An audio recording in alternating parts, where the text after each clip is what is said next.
Chers compatriotes du Congo-Brazzaville, écoutez, j'essaie d'intervenir un peu dans cette histoire de ce monsieur qui a trouvé la mort dans un commissariat à Pointe-Noire, au motif qu'il a été arrêté parce que lui et trois de ses complices ont fait un braquage dans une entreprise chinoise.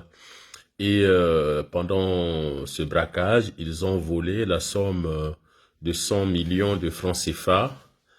Et puis, il y a ce communiqué du général de police, général première classe de police, Obami Fils, qui explique un peu comment les choses se sont passées.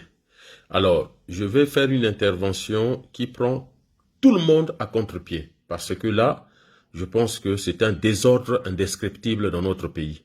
Et je vous demande de me suivre correctement, y compris le général de police, le directeur général de la police, Monsieur Obami Fils.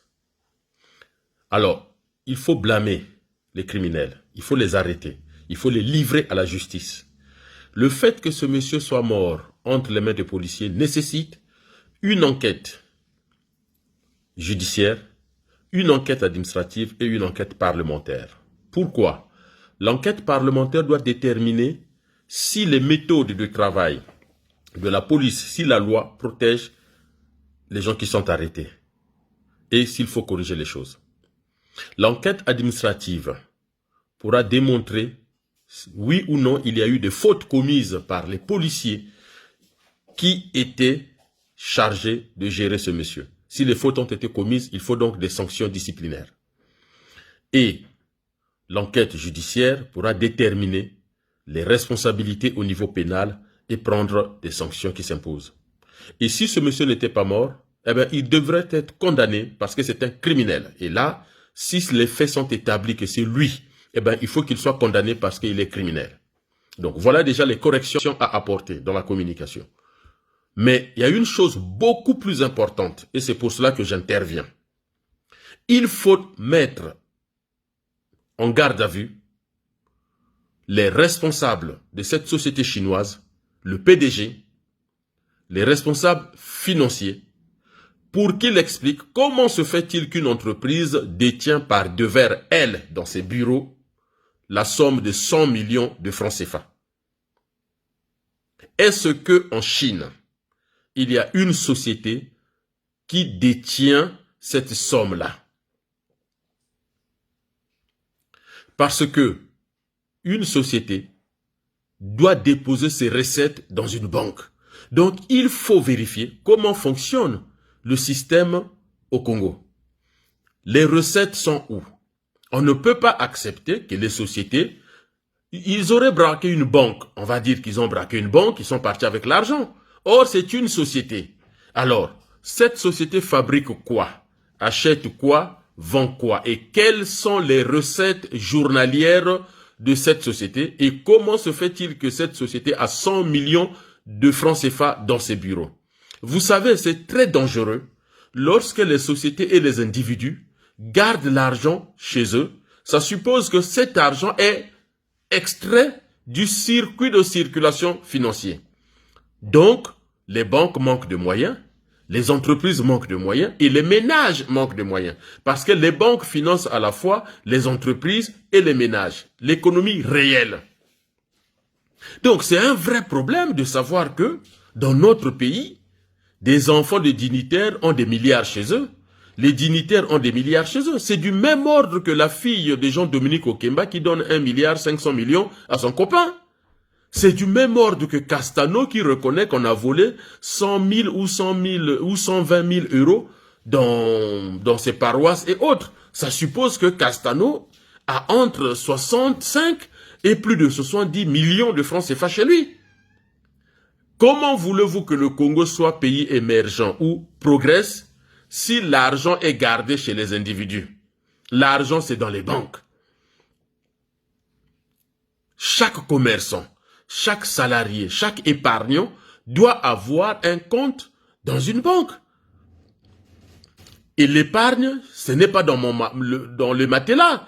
Et vous avez aussi ce député qui on chante ses louanges et qui sort des liasses de billets des tiroirs de sa table de bureau ou de son bureau tout court. Je pense que, monsieur Obami fils, vous devez demander à vos agents d'interpeller systématiquement tous ceux qui montrent qu'ils ont des sommes d'argent espèces au-delà de ce que prévoit la loi en termes d'utilisation d'espèces par individu. En commençant par le président de la République.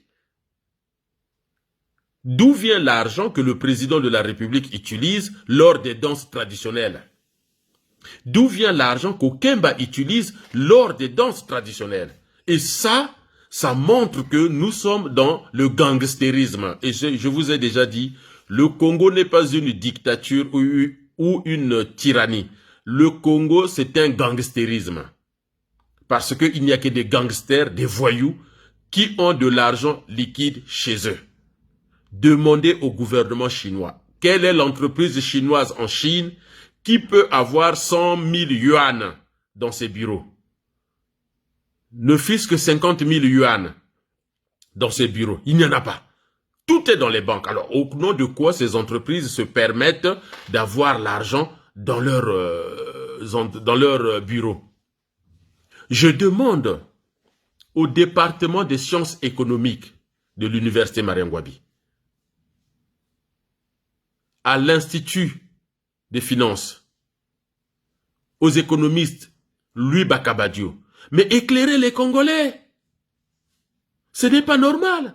Au Congo, il y a des économistes, il y a des spécialistes en finance. Ces gens-là doivent vous expliquer, tant que les hommes du pouvoir, les hommes d'affaires, les commerçants, les citoyens, les ménages garderont l'argent chez eux et non pas dans les banques, l'État n'aura pas les moyens de faire fonctionner l'économie congolaise. Et c'est ça qui symbolise aussi la crise économique et financière dans notre pays.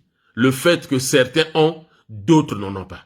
L'argent est mis dans une banque et la banque utilise cet argent pour financer à la fois les entreprises, les créations d'entreprises et les ménages. Je demande aux économistes congolais, expliquez aux gens ce que vous avez étudié, ce que vous avez appris. Les professeurs d'économie de l'université Marien Ngouabi, ceux qui ont fait finance, même seulement les comptables. Mais il faut prendre la parole, il faut expliquer aux Congolais comment les choses se passent. C'est dangereux que les gens gardent l'argent dans leurs entreprises ou dans leurs maisons.